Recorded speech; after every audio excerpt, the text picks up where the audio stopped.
padarė vis tiek savo vidurkį, neišėjo. Pradėjote rungtynės visai neblogai, kas nutiko, kad Chimki sugrįžo rungtynės ir paskutinę iniciatyvą antroji dalyje. Viską keitė, neužpuolėm. Nežinau, vėl buvo vienas momentas plus 10 ir vėl jie grįžta ir paskui tas pats, ką čia, tą patį, po kiekvienų varžybų tas pats interviu, tą patį kalbam ir neuždarom tų varžybų. Trečiam kėlinyje buvo 0 asistų ir iš viso tik 11, kai vidurkis 19, kodėl nesisekė to žaidimo šiandien būtent kurti? Tai sakau, jie keitės, gerai apsikeitė, nesugebėjom mest dideliam, taip ir gaunasi. Kaip keičiasi, sunkiau gal tų asistų pasidaryti. Galima sakyti, kad ta paskutinė ataka buvo tobula, ar ne? Laknis iš toli.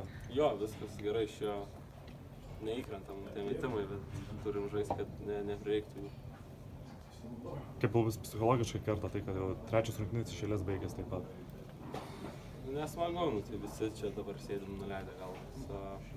Reikia dabar tos pergalės prieš Pasvalį, kad biškiai kažkiek į viršų tą moralę eitų ir būtinai prieš Milaną. Dabar, kaip mums reikia išbristi iš tos duobės, manau, kad tikrai nuo vienų varžybų sunkių laimėtų galima atsispirti.